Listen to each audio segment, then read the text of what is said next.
However, we absolutely encourage you to keep your cameras on if you feel comfortable, as we will be streaming this event on the Hub's YouTube channel.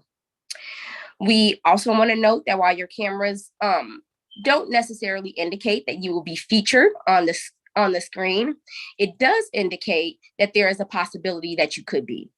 But please know that there is no pressure either way. With that in mind, we invite you to subscribe to our YouTube channel as well, so you will be notified when our future programs are streaming live. For those of us on and off camera, we welcome you to also interact with one another in the chat box. If you do interact within the chat feature in Zoom, we want to note that only those participants in Zoom can actually see your comments, and that information will not be broadcast via the live stream. Those of you that are watching via our YouTube channel, feel free to comment on our live stream, and we will do our very best to monitor that chat as well and those additional comments. So without further ado, as we officially kick off today's program, we would like to welcome everyone to wear purple throughout the day in honor of International Women's Day, which is officially observed on March 8th. We also want to note that the theme for the month is Women Providing Healing and Promoting Hope. And we welcome you to join us for any and all of our events throughout the month. We also would ask that you please mark your calendars for our annual Phenomenal Women's Luncheon, which we will be holding virtually this year on March 23rd at 12 p.m. And Amira will actually share that link in the chat here shortly. We are currently accepting nominations for our Phenomenal Women's Luncheon, Phenomenal Women's Ceremony, given that it'll be virtual this year. And the deadline to submit those nominations is March 13th. So we invite you to not only submit a nomination, but we also invite you to share it with your peers, your colleagues, and even the students that you engage with. It is also important to acknowledge that events like this would not be possible without the support of each and every one of you that have joined us today, as well as ongoing support from members of our senior leadership across campus and across the SIU system. At this time, I just would like to give a huge thank you to those who continually support the work of the Hub, many of which are here with us today, and say thank you for your dedication to anti-racism, diversity, equity, and inclusion work on our campus. It means a lot to us in the Hub, and I'm pretty sure it means a lot to the folks on our campus as well. We are super excited to open our event with some welcome remarks from our SIU System President, Dr. Dan Mahoney. Dr. Mahoney, having worked in higher ed for over 25 years, has served in several leadership roles from professor to president. He is a very well-respected, collaborative leader who has demonstrated his ability to bring a community together around shared goals, which is why he was chosen to be our 10th president of the Southern Illinois University System. He has continued to show his commitment to justice, equity, diversity, and inclusion in the decisions he continues to make for our system, and he continually supports the programs offered by the Hub. We are grateful for President Mahoney's continued support and being a partner as he pushes us to have a changed future within our institution.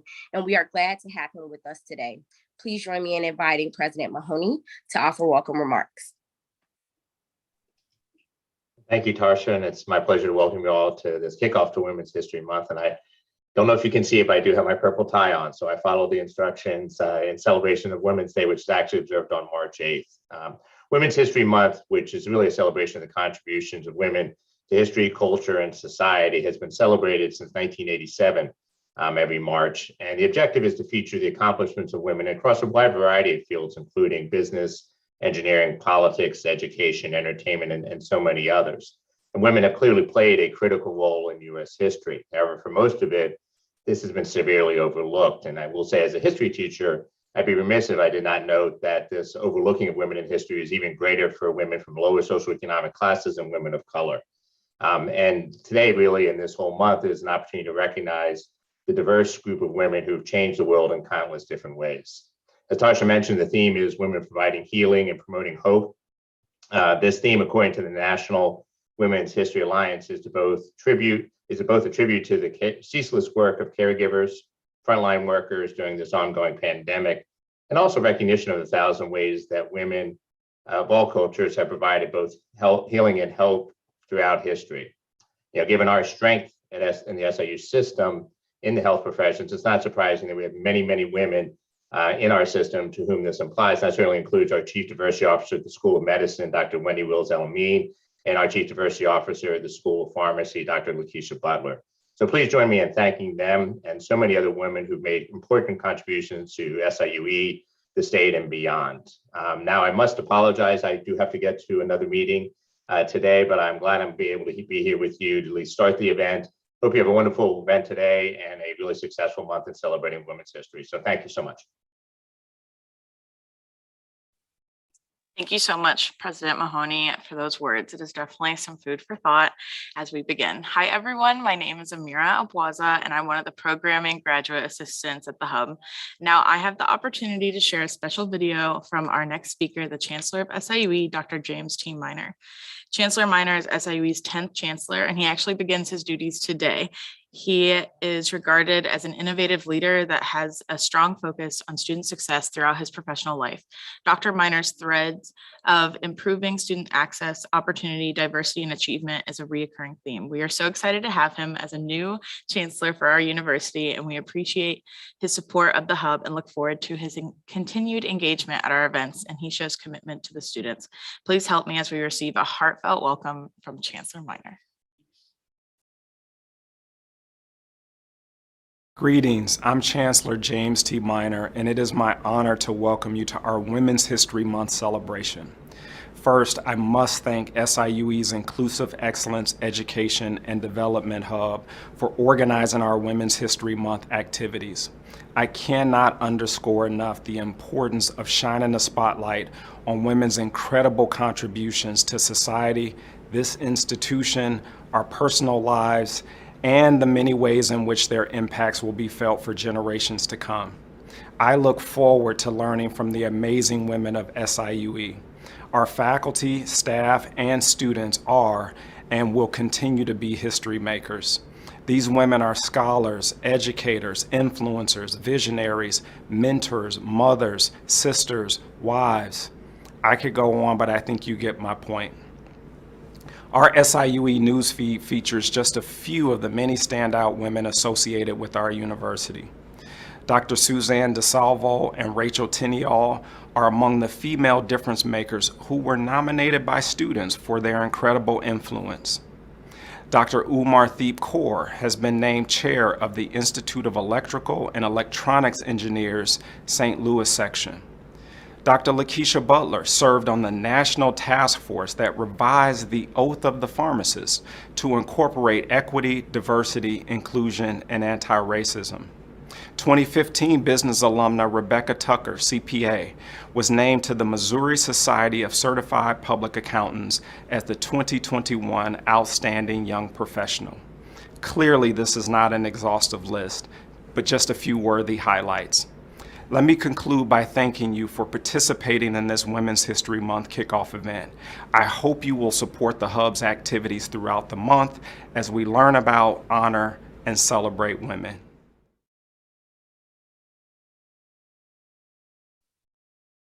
I am now happy to introduce our keynote speaker, who is an alumna and former professor here at SIUE in the Department of English Literature and Language, Lisa Teller Kelly.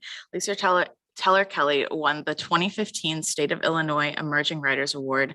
Previously, she was an English composition lecturer at Southern Illinois University, Edwardsville, and a creative writing lecturer at Lindenwood University, Belleville, Illinois. My Body Bonded with Superglue is her first chapbook. The poetry draws from personal experience to re-examine and challenge societal expectations around female identity, body image, and breast cancer. As we move on to the keynote remarks from our featured speaker, I leave you with this quote to ponder. The most difficult thing is the decision to act. The rest is merely tenacity. Amelia Earhart, thank you for joining us this afternoon. Without further ado, here is Lisa Teller Kelly.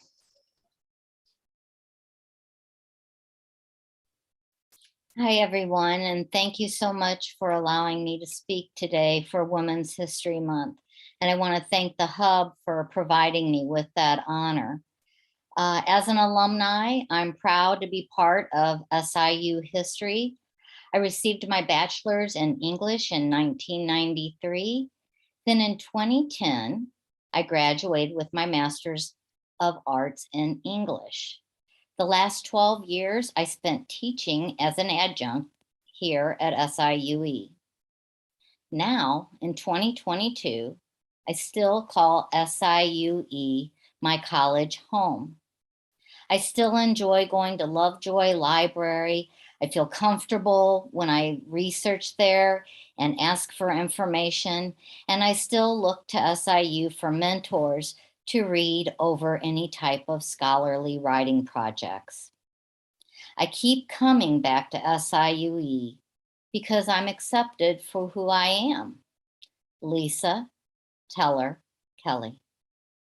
I'm proud to say I'm part of an academy that acknowledges the social differences, skills, and knowledge women bring to the university. Today, I will be discussing the elite category we call women. The theme this year is providing healing and promoting hope. This theme recognizes a plethora of women. In many communities, women are long-standing healers and promoters of hope. Women transcend challenges.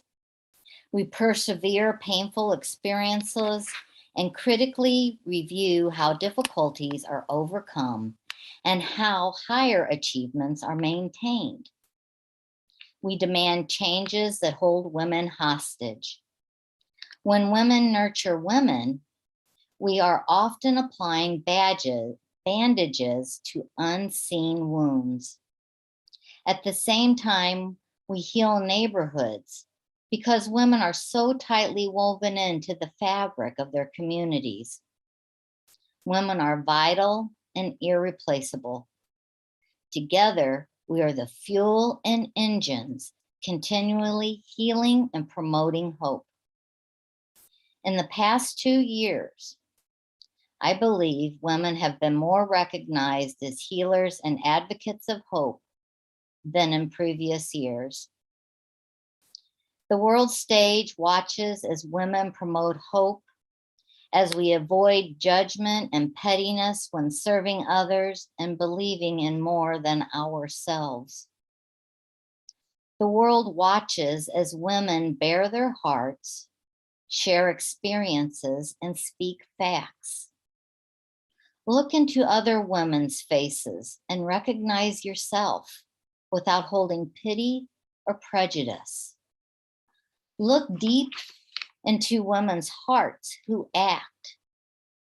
Notice how they inspire each one of us to grow by learning to remain calm yet conscious, serene yet firm, soft yet complicated. It is often the minor differences that cause us to split off from valuable women. Yet when life places us in its big, overwhelming arena, those differences no longer matter, and we unite as women. As women, we bring hope and healing by being intelligent and flexible. Historically, women have been extremely flexible in their careers. During World War II, American service members shipped overseas, leaving primarily women to run the nation's industries. Women stepped into what many considered were big shoes. In 1943, thousands of Rosie the Riveters gave our nation hope. Women stopped pinning up hair, neatly placing on their nurse's cap, and began providing their country with hope. The nation's mothers retooled themselves. They stripped off their house dresses and put on blue jeans. They turned into rugged, organized war ammunition producing machines. Women became US military aircraft pilots, machinists, and ammunitions specialists. Yes, this is how women of our country promoted hope during a dark experience. Also, they sacrificed their children's daily nurturing. Grandmothers became caregivers by day and night as women of our nation kept the industrial torches burning. Yes, while our nation's men fought ugly battles, women of all ages stabilized their community's economy and maintained a secure home while providing national healing. When the war ended, veterans returned home. Wives, mothers, and daughters knew these servicemen needed to return to a stable life. For many servicemen, being able to return to their previous jobs gave them stability, which in turn provided the healing and hope many needed. Women gladly, maybe even some reluctantly, returned to their homes while men returned to their jobs. These same women were the brave individuals who took leaps of faith and brought hope to the world. In the women's club, some women are willing to jump, experiment, and lean into the scary ego of the mind. These strong individuals give hope to the next generation of women wanting to accomplish endeavors others deem outlandish or even consider illegal. Age does not discriminate in this women's club. Even young women create hope by challenging their rights and limits in the world. At age 11, a young Pakistan girl named Malala Yousafzai started healing women's spirits and bringing them hope as she publicly denounced the Taliban's denial of women's education. She created a blog explaining to the world how and why the Taliban threatened the education of women. The blog was full of hope and inspired women to continue educating themselves. Malala never hid her aspiration for education. She traveled to school via public bus. In 2012, the Taliban boarded the bus and shot her in the head. They were unsuccessful in killing her. They did not kill the hope for the education she planted in young Pakistan girls' minds. A dark experience? Yes. Was this a moment when a woman brought hope and healing to a community? Absolutely. For her unrelenting promotion of women's education throughout the world, she was a co-recipient of the Nobel Prize in 2014. Currently, Malala continues to support women's rights to education throughout the globe. 1962 was the perfect year for Katherine Johnson to show off her healing powers. But it was 2016 before Miss Johnson's promotion of hope and healing was revealed to most of the nation. While her accomplishment was acknowledged way too late, Miss Johnson's achievement of hope was right on time. She calculated the accurate projection to catapult a man around the moon.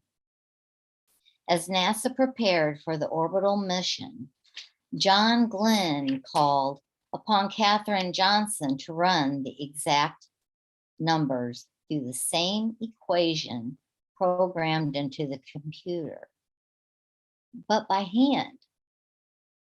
Miss Johnson applied her ability to be flexible and did all the calculations in a deep, dark basement at her desk using a mechanical calculating machine. John Glenn trusted Johnson more than a computer, stating, "If she says the numbers are good, then I'm ready to go." Yes, John Glenn knew Katherine Johnson, an intelligent, Black, flexible woman, had the strength to give him the hope he needed to tackle his nearly impossible mission. I want to mention a significant situation Miss Johnson endured. Her restroom was located a great distance from her office in the dark basement of a government building. Even though Miss Johnson, her work environment was unattractive and unfair, she did not let these circumstances stop her from showing her intelligence. She stepped up and healed the nation by placing astronauts in orbit around the moon. She healed the country by creating a safe passage for these men to complete their mission, returned them to their families, and made the US the leading nation in modern space technology. Many famous SIUE women alumni are also part of history. In 1964, renowned dancer Katherine Dunham left her home in Chicago and became an artist in residence at SIU in Carbondale. Eventually, she settled into the East St. Louis area and became a healer who brought hope to the community. Dunham was determined to heal East St. Louis with the art of dance. Against the advice of others, she went out into the community and started conversations with the youth. She decided to start a dance project. Her healing project started with the founding of Dunham's Performing Arts Training Center. Miss Dunham knew the art of dance could give hope to young people who had none. She knew the young people, gang members or not, needed the same opportunity to heal. Miss Dunham was sure self-expression through dance was the right medicine. Dunham started seeing young individuals express themselves through dance. Dance education turned many East St. Louis youth from a life of violence to a life filled with artistic expression. Youth were now showing off their talent while expressing their want for a better world. They performed for a large audience and sent out a personal message. Dunham's dance troupe gave the young and old of East St. Louis a renewed hope. Yes, Dunham sparked the hope in the soles of feet and taught people the power of art. SIU honors Miss Dunham's ability to heal and bring hope by bestowing her name on the main campus theater, Dunham Hall. Dunham's spirit lives on in the next generation of brave women as they too go into disruptive neighborhoods and help others find the diamonds on the soles of their shoes. The next woman I'm discussing is my mom's close friend, Agnes Powell.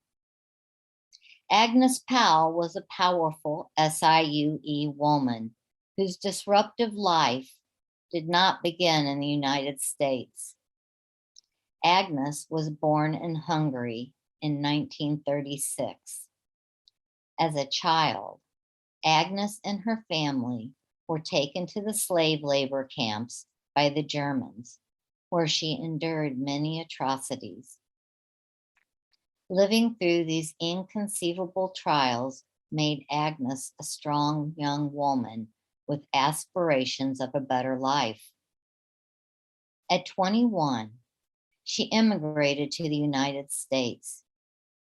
After a successful career in advertising, she relocated to the Glen Carbon, Illinois area in the 1970s. In 2007, Agnes received her master's in metalsmithing from SIUE. She made a heart-wrenching choice to dedicate her master's work to the years her family was held captive during the Holocaust. Her art reveals the horror so many endured. "We nearly escaped with our lives," Agnes said. Even as a young child, the harrowing images and terror we lived through stuck in my memory. Agnes rarely spoke about her past or personal experiences. Memories from the camp inspired much of Agnes's work. Agnes and the other children in the camp entertained themselves with mud and thistles. Thistles were abundant and fascinated Agnes. She found them complicated. She found sweet nectar buried deep inside slim purple, pink, and white petals, while sharp prickles rose from every angle and position on this flowering plant, protecting it from being eaten. In what others deemed an ugly weed, Agnes found its beauty and used it to represent her emotions in her art. The metals Agnes used in her art also mimicked her survivor's life. Each time she softened hard metals, poured and formed them, she healed her soul. She reshaped herself with life's fire. Agnes passed in August 2021, and her art lives at the SIUE Museum. It continually brings hope in showing the human spirit may be splintered, but has the fight to remain whole. Nedra Ream France was a strong, wise young woman. She knew if she did all the small things, such as smile, be kind, and wear skirts, she could have whatever a man had. She joined the Women's Army Auxiliary Corps in 1941 to 1945. After her service, she used her GI Bill to attend university. After an extensive college career in the United States and abroad, Professor Brantz decided to instruct at university level. Years ago, the university education system was a man's world. Have you ever wondered who were the first women to cross the threshold and become the first professors at SIUE? Nedra Reams Brantz was one of the first. She joined the SIUE's history department in 1965. The history department received Professor Brantz with open arms.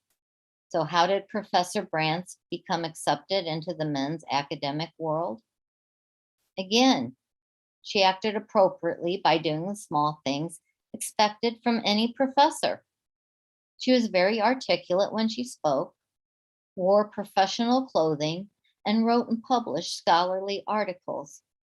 She provided brilliant ideas and always made sure she provided the necessary information to create a successful academic class.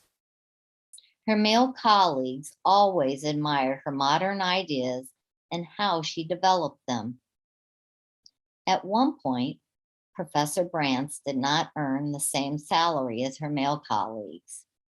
She decided to sue SIUE for the right to the same wages as her male colleagues.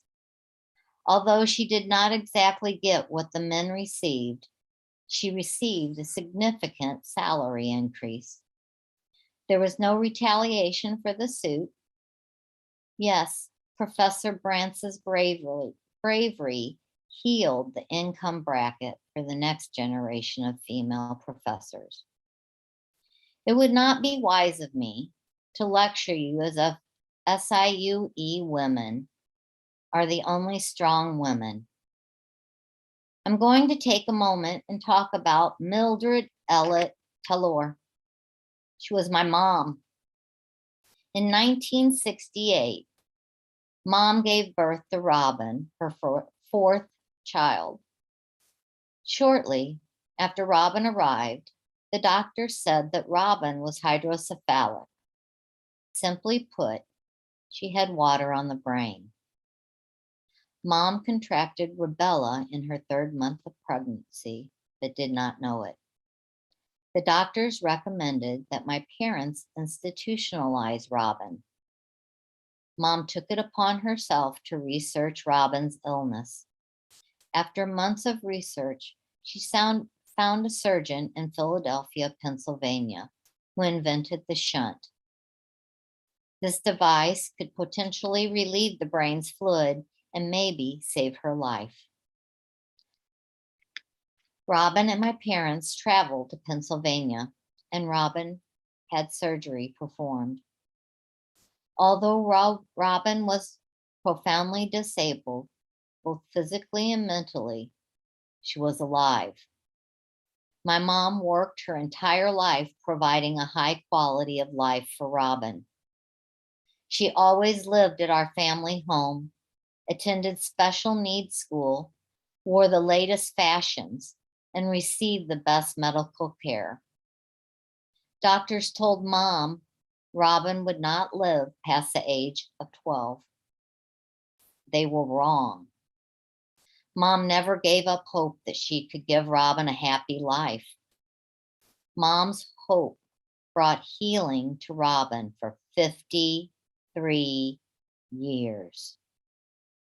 On November 9th, 2020, Robin passed at home after an extended illness. Then during the evening, or maybe the following morning, November 10th, my mom passed in her sleep. She knew for a fact that she had made sure Robin had a wonderful life. Now, after 53 years of fighting for Robin, it was time for Mom to rest too. Many friends tell me that I'm a fighter, like my mom, and have brought healing and hope to my small community of breast cancer survivors. After a breast cancer diagnosis, on January 7th of 2014, I had a bilateral mastectomy performed. At that time, I'd been married to Jeff for 28 years. Although I knew he deeply loved me, men fled these situations. I read that partners abandoned 70% of bilateral mastectomy patients. The statistic devastated me. The evening before surgery, I shared this information with Jeff. He dropped to his knees.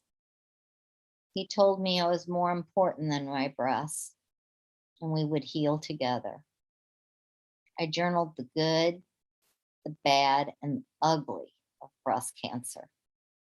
Every touch, taste, smell, sight, and hearing experience during months of surgeries. 6 years later, I took those journal entries and turned them into my first chapbook, My Body Bonded with Superglue. The poetry turns the old-fashioned female cancer survivor on her head. It challenges what society expects from women who have had intimate changes to their bodies. It screams to the world that women are sexy no matter how our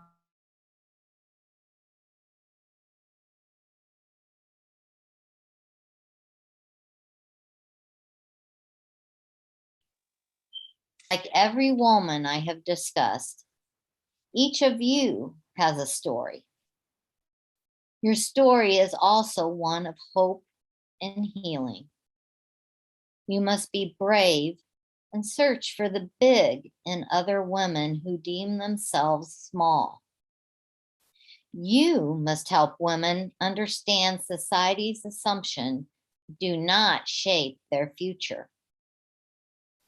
It's crucial to speak openly about personal struggles and share with the next generation of women that they possess the power to heal and provide hope. There is no doubt You will make sacrifices to place the next generation in a better place. There will be days when your contributions are significant. Maybe you help another woman find a safe home. Other times, your contributions may seem minor. Maybe you're part of a group that places women's hygiene products in the university bathrooms. No matter how you are helping other women, there is no small or large size for hope and healing. Just be yourself and you will be successful. Never feel your accomplishments are undervalued or not equal to a man's achievements. Every brave woman, inventor, scholar, blue-collar worker, educator, artist, skilled trades worker, CEO, you get what I mean, is valued as necessary as their male counterpart. So today, I want to challenge every woman here in this conference and throughout the university community. Let's not simply sit and listen to lectures. Let's act.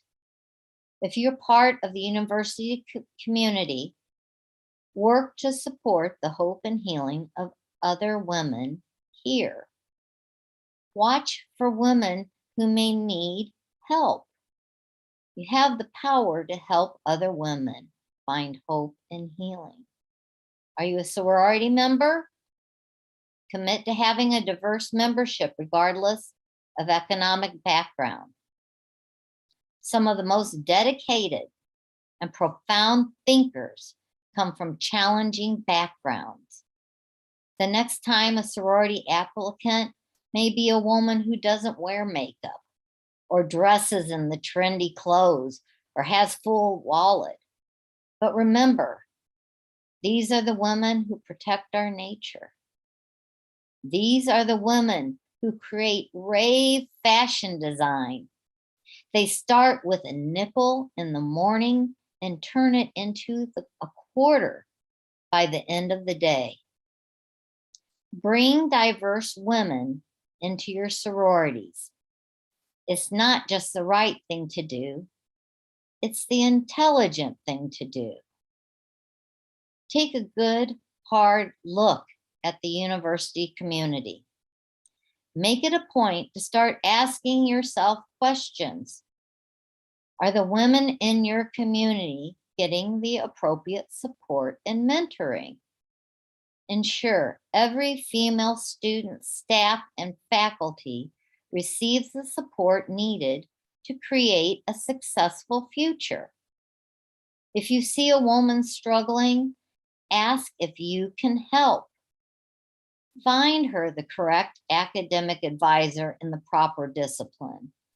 Direct her to a university ombudsman or a university representative of the union. Leave your office door open and share your stories of struggle. Make sure SIUE women know they have a community of successful mentors surrounding them. Let them know you're willing to lift them higher. Thank you. Thank you, Lisa Teller-Kelly, for being our keynote speaker for this Women's History Month, and it was wonderful having you. Now at this time, we will be hearing closing remarks from Lindy Wagner. Hello, everyone, and thank you again, Lisa Teller-Kelly. I much appreciated your thoughts. I appreciate you sharing your story as well as that of your family. I think that I definitely was having some thoughts as you were sharing, so I do really appreciate that. It's really heartfelt. I just want to close with a few kind of quick remarks as well. When we think about Women's History Month, Over the years, it's really important that we also recognize kind of the idea of intersectionality or intersectional feminism in that aspect as well. Kimberly Crenshaw coined that term in 1989. While there was research done before it, she put a hard stamp on the fact that we really need to be thinking about women in the context of multiple layering of identities. And we really need to be thinking about that in the context of Women's History Month, especially because a lot of times, as been mentioned throughout the beginning of the program and into now, that sometimes that means that we have to remember to highlight women of color, trans women, and other women who experience things that are different than what history has, allowed to be shared. And so while the initial celebration of Women's History was specifically about women gaining the right to vote, the 19th Amendment didn't actually succeed in doing this right away. Again, we want to highlight that white women were given this right in 1920. However, Indigenous, Native American women, Latinx women, Black women, Asian American women, and others had laws that prohibited them from voting. And it wasn't actually until 1965 that the Voting Rights Act was signed into law. So that's just an example of how we really need to remember that women needs to include a lot of different layering identities as we talk about that throughout the month and as we celebrate it. Which brings me to one additional highlight, which many of you can see as asterisks in the Women's History Month flyers and things that we've been doing. There's a link at the bottom of our flyers, but I thought I'd draw a little bit of attention to that now as well. Why the asterisks? Just a quick thought about why at the Hub we opted to put the asterisks in is for a couple of different reasons. One, we like to disrupt kind of people's thinking when it comes to inclusive language and have you sometimes create a little dissonance for your thought process. For this one, women actually in Old English really was female or wife of man, so it really means wife of men. So really it's creating the aspect that women is only existent on men. So that's a challenge when we think of the E. Later, and this is a brief history, but you can again check it out on our QR, the link at the bottom of the QR code. But then also there was a change from women without an E to the Y, which was actually ended up being a way to be trans exclusive and saying that only women who were born biologically women were women. So while some people thought the Y was starting to be inclusive, it was actually exclusive in intention. And then later, there became the conversation about adding the X, meaning we recognize that trans women are real women, and we want to make some sort of acknowledgement to that by adding the X into women. However, this became also contentious sometimes with trans women who said, well, if I'm going to be a woman, it should just be E, and says that I, as a woman, am a woman. So we full circle come back to it being women with an E. But it still is women of men, right? So we decided that we were going to put the asterisks in and really have people think through for themselves what this means, what the spelling means, what the history means, and kind of in this context, think about our language as it comes to women. And so that's the brief history, but I thought it would be really important to highlight that today in light of the fact that as we launch into the month and people are going to keep looking at this asterisk and wonder why we've done it, that we did it very intentionally to cause the dissonance, to have people really reflect and to see what that means to yourself and also how that helps you approach the different programs and activities that we have this month, because we really want you to be thinking, what does everything mean to me? What am I a woman? How do I identify as a woman? What has brought me to that? And also, how do other people identify? I think it's important for us to be thinking of those things. And so I do want to add, thank you again for being here. I wanted to add those couple of highlights. I do want to highlight a couple more things. We have some really amazing programs this month.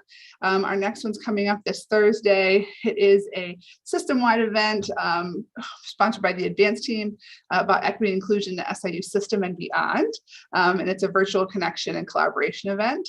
Additionally, I want to personally highlight, which I know we highlighted at the beginning and the top of the program here, which is our Phenomenal Women Celebration. Nominations are open. I know we dropped the link in there as well. Also, our keynote speaker is in here, Dr. Sheila Caldwell, our Vice President, yes, of the SIU System for Anti-Racism, Equity, Diversity, Inclusion, and Chief Diversity Officer. So we're thrilled that she'll be speaking at that event.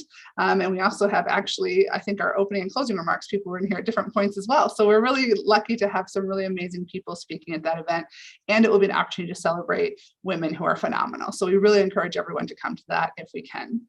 And with that, I want to say one final thank you. We appreciate the time. Thank you again, Lisa Teller Kelly, for being here and sharing your thoughts. Thank you again all for joining us. And we hope that this kickoff has inspired you to really be a part of additional programming for the month. Thank you and have a wonderful rest of your evening. Bye, y'all.